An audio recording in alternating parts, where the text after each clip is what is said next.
जय श्री राधा कृष्ण। कार्तिक का पावन महीना समापन की ओर है। जल्दी ही देव दीपावली या कार्तिक पूर्णिमा आने वाली है। अब आज इस वीडियो में हम कार्तिक शुक्ल चतुर्दशी, जिसे बैकुंठ चतुर्दशी कहते हैं, की जानकारी लेंगे। क्या करें, कैसे करें, शुरू करते हैं। सबसे पहले ये जान लो, कार्तिक माह की त्रयोदशी, चतुर्दशी और पूर्णिमा को पुराणों में अति पुष्करणी कहा गया है। स्कंद पुराण के अनुसार जो प्राणी कार्तिक मास में प्रतिदिन स्नान नहीं करता और अगर वो केवल लास्ट की इन 3 तिथियों में सूर्योदय से पहले स्नान कर लेता है तो भी उसे पूरे महीने स्नान का फल मिल जाता है। इसलिए अभी भी समय है, इन तिथियों का उपयोग कर लो और अधिक से अधिक पुण्य फल अर्जित कर लो। सबसे पहले चर्चा कर रहे हैं बैकुंठ चतुर्दशी की। देखो, कार्तिक की चतुर्दशी को बैकुंठ चतुर्दशी कहा जाता है क्योंकि इस दिन बैकुंठ के द्वार खुले होते हैं। साथ ही इस दिन को हरिहर का मिलन भी कहा जाता है। इसकी जानकारी आप बैकुंठ चतुर्दशी व्रत कथा में सुनेंगे। बैकुंठ चतुर्दशी तिथि में कथा जरूर सुनना, उसका बहुत फल होता है।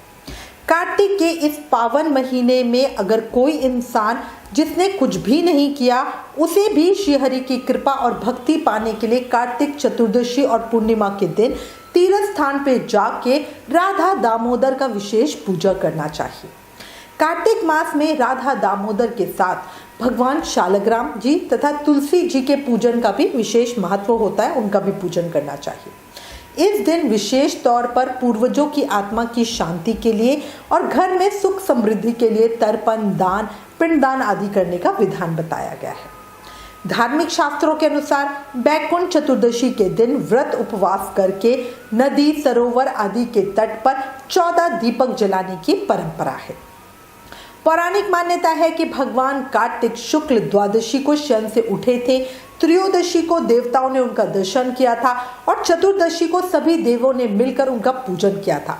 इसलिए उद्यापन में चतुर्दशी तिथि को ही श्री लक्ष्मी सहित भगवान विष्णु की पूजा करनी चाहिए। रात्रि में भजन कीर्तन के साथ जागरण करना चाहिए। रात्रि जागरण का बहुत विशेष महत्व होता है। जागरण में जो लोग भजन कीर्तन गाते हैं वो 100 जन्मों के पापों से मुक्त हो जाते हैं। अब चर्चा करते हैं कि इस दिन क्या करें, क्या ना करें। निर्णय सिंधु की मान्यता के अनुसार कार्तिक चतुर्दशी पर तीर्थ स्नान करें। तत्पश्चात राधा दामोदर या शालग्राम जी और तुलसा जी का पूजन करके पितरों के लिए तर्पण और श्राद्ध वगैरह करें।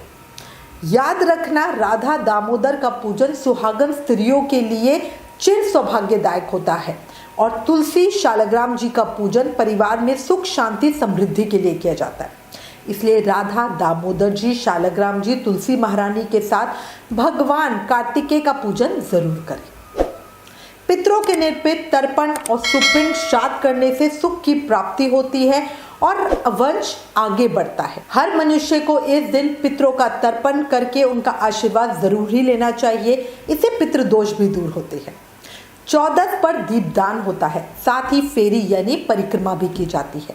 14 पर हम 365 बत्ती का दीपदान करते हैं या 108 का। उसके साथ ही हम तुलसा जी की, शालग्राम जी की, पीपल की, पतवारी की, इन सब की फेरी यानी परिक्रमा भी लगाते हैं, 108 परिक्रमा।